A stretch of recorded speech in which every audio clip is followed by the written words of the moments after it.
there a reason to be skeptical about fiat currencies? Could there be problems? I mean, stuff doesn't look great. However, there are huge problems with cryptocurrencies. Let me talk about sort of the first set of issues, and then we'll talk about the second set of issues. First set of issues is the transactions per second. So if we look at different, what this is a graph on the left this is transactions per second. You've got Visa, which can process 24,000 transactions a second, and Bitcoin, which can process 7.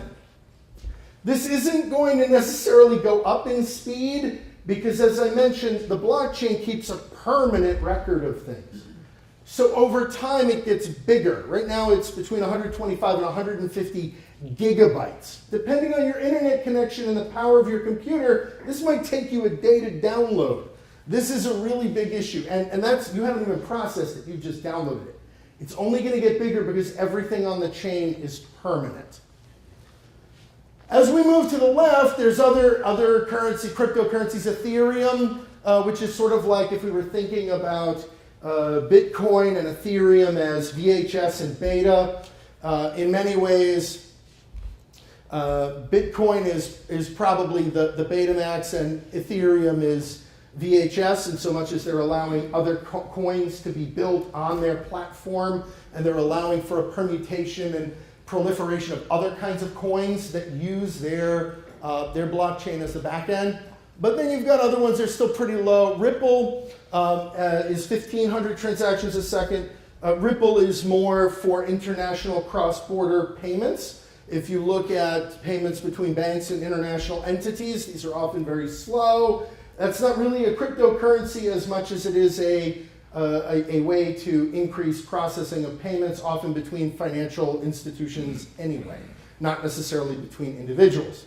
Now, one of the big arguments that folks say that Bitcoin and cryptocurrencies are all great, it's all super secret, it doesn't go, it's not in the government, and I can put my aluminum hat on and this is going to be great, and I can just live on the cryptocurrencies. But the problem is, I would ask, what's the use case? And so let me give you a couple examples. So here I ask the question, is Bitcoin too Bohemian for Bohemia? There's actually a picture I took this summer in Prague. I was on vacation. This is an absinthe bar. And there's a little icon here that indicates they take Bitcoin. Now, if you've been to Prague recently, what you'll know is that if you don't have change, you can't use a bathroom anywhere, right?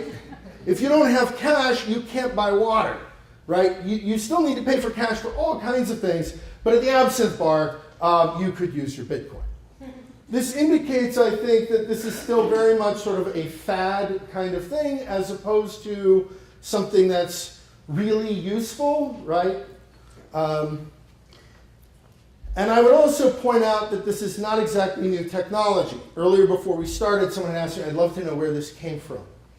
So this is a technology's dominance in the marketplace that coincides with the very first Bitcoin transaction in the first quarter of 2009. Do you know what technology this is that was at its dominance in terms of market share in Q1 09? BlackBerry. This is BlackBerry era tech. It's also designed, and if you say, well, what's this like? Well, you're pushing out things to a distributed network. And that sort of push technology was first seen for email and other things with BlackBerry. So this is push technology for financial transactions. BlackBerry era accounting software. That's what it generally is.